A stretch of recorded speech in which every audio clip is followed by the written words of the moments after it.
In this video we will talk about Micah Parsons, the rising star on the Dallas Cowboys defense. It was another great week for this third-year edge rusher, and his performance against the New York Jets was impressive. Parsons wasted no time making an impact in the game, recording a first-quarter sack on Jets quarterback Zach Wilson. But he didn't stop there. He forced a fumble on Dalvin Cook and added another sack to his tally in the second half. Parsons is clearly operating on a completely different level, as is the Cowboys' entire defensive unit, which has allowed just 10 points in 2 games. But what's really striking is that, according to Parsons, all this success wasn't unexpected. It's all part of the plan for this season. This is predictable for where we want to go. This game means you're getting better. Closing games, suffocating people, not giving them hope and dream of getting back into this game, he said. When they are on the same field as us, I am very happy with the situation we are in now. What sets Micah Parsons apart is his constant hunger, both on and off the field. When asked about his elite qualities and unparalleled drive, Parsons simply said, "I'm just hungry. It doesn't matter where I am, I'm coming. I don't care if I'm gassy, or my lungs hurt. Mind over matter. Every time I'm out there, I embrace every opportunity."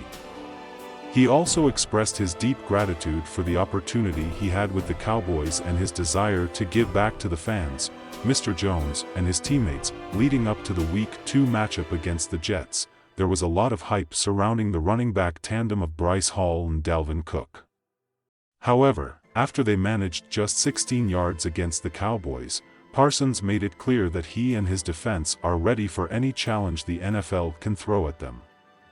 This season, we've committed to saying we're going to make these guys run the ball. We're going to force them to let us run the ball. When we come in, we set the tone and say, he said. We won't let you run us over and then go get what we have. I'm there, he said. I will show you. He did, but there is still plenty of football to be played, so Lamb hasn't hung his hat on anything yet. The bottom line is that the Cowboys take on one opponent at a time. I'm going to go out there and play football, Lamb said. I know what I'm capable of, and the things I'm good at. The show's not over yet. I'm still going. I'm proving it to myself and proving to my guys that I'm one of the ones too. And something that should make defensive counterpart Trayvon Diggs smile is the fact that Lamb is also tied with Stefon Diggs for the third most games with 10 or more catches since 2022. There was a definite improvement in what the Cowboys did offensively in Week 2, and playing inside certainly helped, but there were also opportunities for improvement. One example being the inability to hit it in the end zone on first and goal from the first-yard line. That wasn't the only time they struggled to get away after handling the ball down the field, which led to a career day for rookie kicker Brandon Oubre, who had 16 points in the contest. On the offensive side of the ball, we know we have to get into the end zone more and not necessarily finish with threes, Lamb said. We like points, but we need to take advantage of 7 points.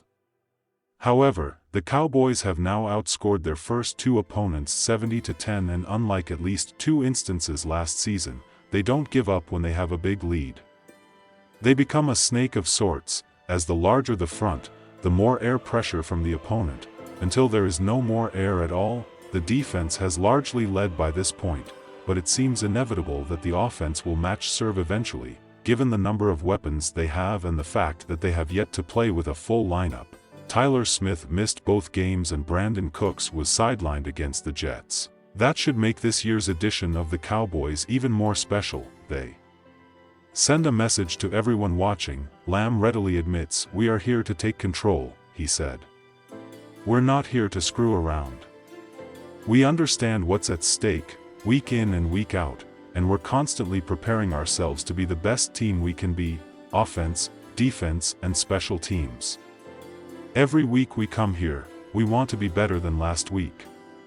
Next up will be the Arizona Cardinals, who came back from a 20-0 lead against the Giants in Week 2 to suffer a 31-28 loss on the home field at State Farm Stadium that the Cowboys will visit in 7 days. Lamb and the Cowboys should see this as an opportunity for them to increase their offensive production this week, which was better than the previous week. It's definitely building in the right direction, and that trend is up. Lamb will still be a big reason why this happens. Don't let the wool fool you. There's a dog over there.